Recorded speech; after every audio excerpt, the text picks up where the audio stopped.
5 diseases that are linked to drinking alcohol. Drinking is something many people enjoy doing, but there have been numerous studies over the years that have linked alcohol consumption to multiple health concerns.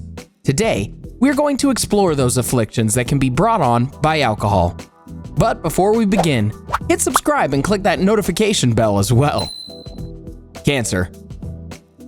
Despite there being some studies that claim a drink every now and then is healthy, a more recent study says that drinking alcohol can cause up to 7 different kinds of cancer. You may need to drink after reading this. The study, published in the journal Addiction, found strong evidence that alcohol can actually cause cancer in several places in your body. The different types of cancer that have been confirmed in this list include liver, colon, rectum, female breast, larynx, throat organ, oropharynx, behind the mouth, and esophagus. The study reports that in the last decade, there's been more research, literature, reviews, and comment on the association of alcohol consumption with cancer. In some parts of the world, the scientific consensus that alcohol causes cancer has already led to more explicit consideration of cancer risk in policymaking and programs to increase public knowledge of the risks.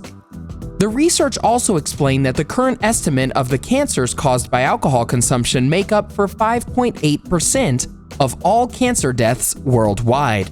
Scary stuff. The study drew upon research from other institutions like the American Institute for Cancer Research and the International Agency for Research on Cancer, and some independent studies. The team conducted an analysis of every major study that was done over the last decade on the link between alcohol and cancer.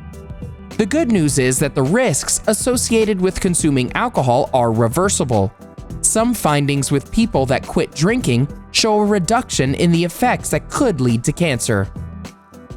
The bad news is that according to Janine Connor, the lead researcher of the study, there doesn't seem to be any threshold below which drinking is actually safe with respect to cancer.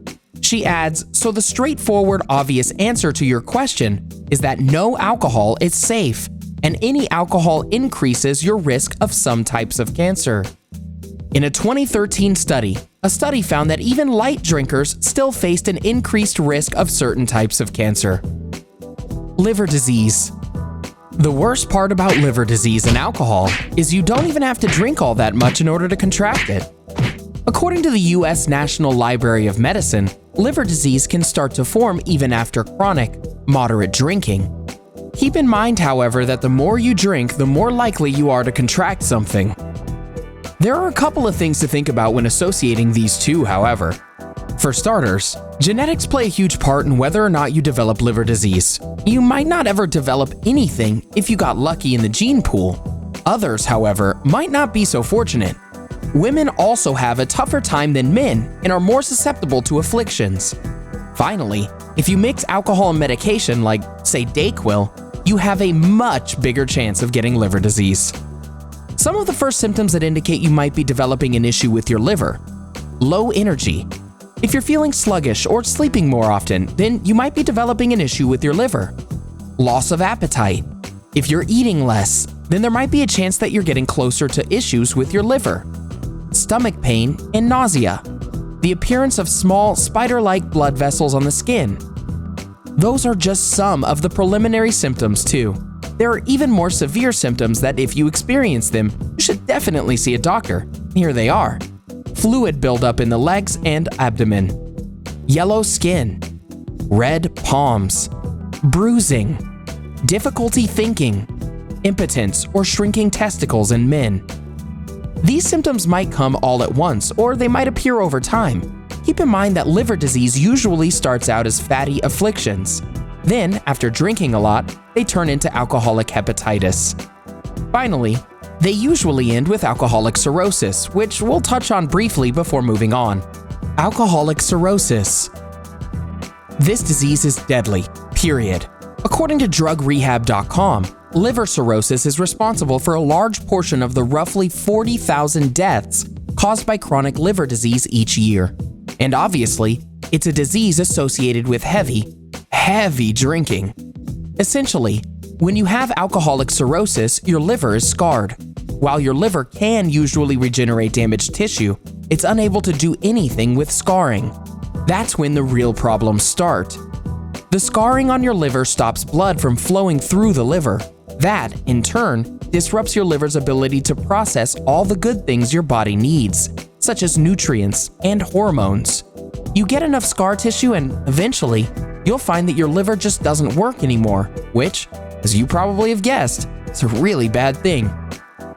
The worst thing about this awful affliction, you don't even need to drink that much or that often to contract it. According to drugrehab.com, a person may develop cirrhosis after averaging 6 drinks per day for 8 years, or after averaging 2 drinks per day for 15 years. This sickness might make you feel the effects of malnutrition because the liver isn't processing substances properly. Fluid might build up in the abdomen, you might be in pain, you might experience hernias, you might also experience high blood pressure, diabetes, kidney failure, gallstones, liver cancer, hepatic encephalopathy, confused thinking and behavior changes, variceal bleeding, a type of internal bleeding. And that about wraps it up for our liver. Honestly, we think we need to drink water after this. Brain damage. Being the health-conscious, genius person that you are, you obviously know that the most important part of your body is your brain. Besides eventual alcoholism, which is a constant craving for the stuff, the National Institute on Alcoholism and Alcohol Abuse says that you might experience short-term memory loss and even some issues processing visual information. In fact, your brain might also shrink. You heard us right. You might just get a smaller brain if you drink too much. This is in part because when you drink, alcohol kills the gray brain cells in your head that are responsible for spatial processing. Alcohol also kills white brain cells, which help people process visual cues. Some get cured through drinking less, however, some afflictions are permanent. Afflictions like Wernicke-Korsakoff syndrome. Wernicke-Korsakoff syndrome is also known as wet brain, and it's probably the worst piece of brain damage anyone could get from drinking all the time. And the most ironic part is that it isn't directly related to the actual consumption of alcohol. When you drink a lot for a long time, it causes a thiamine, vitamin B1 deficiency. When you don't have enough of this stuff swimming around in your head, eventually, you might contract wet brain. The symptoms of this disease are really scary and are defined by confusion, incoordination, vision problems, and psychosis. Yeesh. We'd like to end this section with a quote from Richard Molina, head therapist at the Recovery Village. He says, "Alcohol produces what is known as wet brain, which is basically symptoms of dementia. When it gets to that point, it is very difficult to be reversed." Heart disease. Your ticker is in a lot of danger if you drink a whole bunch. In fact, there are several different things that could happen to you and your heart if you take up alcohol as a hobby. You might develop high blood pressure, increased risk of diabetes and obesity. Each of these is associated with heart disease. However, drinking too much just doesn't develop these symptoms. They also directly contribute to the damage in the heart. drugrehab.com says that when it passes through the heart, it does a small amount of damage to the muscle cells. Drinking a lot of alcohol for long periods of time can weaken the heart, making it work harder to pump blood. Mixing energy drinks and alcohol or other caffeinated products with alcohol may increase the risk of heart problems. One of the worst things you can get from drinking too much is alcohol cardiomyopathy, also known as alcoholic heart disease. This occurs when after a while, the heart becomes large and thin, then starts to fail. The symptoms don't usually start to occur until the heart has already started to fail.